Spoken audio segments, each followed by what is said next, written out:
هنتكلم النهاردة عن آداب الطعام. هنحكي حكاية وبعد كده نتكلم مع بعض بقى عن آداب الطعام. الحكاية بتقول سلوكي عند الطعام. غادة طفلة وحيدة لمامتها وباباها، وكانت متدلعة جدا وما كانتش بتهتم بنصايح مامتها، وخصوصا الالتزام بآداب الطعام. في يوم من الأيام غادة راحت حفلة عيد ميلاد واحدة صاحبتها، وأثناء الحفلة جمعت التورتة والأكل، وراحت غادة عند الترابيزة وما غسلتش ايديها وبدأت تاكل بشكل غريب جدا. اصحابها قعدوا يضحكوا عليها، كانت بتملى بقها بالأكل ومش بتستنى لما بتبلع. زعلت غادة وعيطت وراحت روحت. لما روحت لقاها باباها بتعيط، قال لها مالك يا غادة؟ غادة قالت له ان اصحابها كلهم قعدوا يضحكوا عليها ويتريقوا عليها. قال لها ليه؟ ايه اللي حصل؟ قالت له انا كنت باكل من غير بغسل ايدي، وكمان ما كنتش بستنى ان انا اكل الاكل وامضغه كويس. وبعدين صحابي قعدوا يقولوا لي كلام كتير ضايقني. واحد منهم قال لي انتي ليه بتنفخي في الاكل كده، والتاني قعد يضحك ويقول لي انتي بطنك وبقك اتملوا الاكل وبقك بقى عامل شبه البالونه.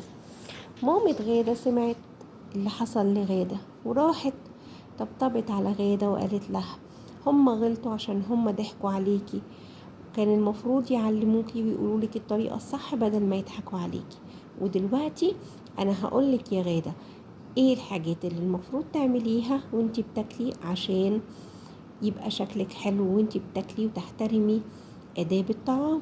وبعدها هنعمل حفلة كبيرة جدا ونعزم أصحابك كلهم عشان يشوفوا غادة اللي بتاكل الأكل بطريقة سليمة. أول حاجة يا حبيبة ماما، احنا لازم نغسل ايدينا قبل ما نروح ناكل عشان الأكل ما يتلوثش ويعمل لنا تسمم أو تلوث في معدتنا. تاني حاجة، لما بنقعد على الأكل بنسمي الله، نقول بسم الله الرحمن الرحيم. تالت حاجة يا غادة، المفروض احنا بناكل من الطبق اللي قدامنا وبس، ما بنمدش ايدينا للاطباق اللي حوالينا، وبناكل وبنشرب بايدينا اليمين، وبعد ما بنخلص بنقول الحمد لله. كمان يا غادة واحنا بناكل بنمضغ الاكل كويس جدا ومش بناخد لقمة تانية غير لما نخلص الاكل كله. فهمتي يا حبيبة ماما؟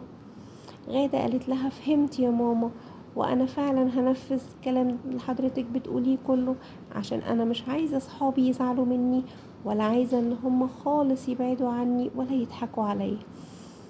مامة غادة قالت لها حاجة مهمة جدا، قالت لها يا غادة يا حبيبتي انتي لازم تبقي كويسة، ولازم يبقى سلوكك مع الأكل ومع صحابك ومع أهلك كويس، مش عشان حد يزعل منك، عشان غادة المفروض ان هي تبقى كويسة عشان نفسها مش عشان اي حد تاني.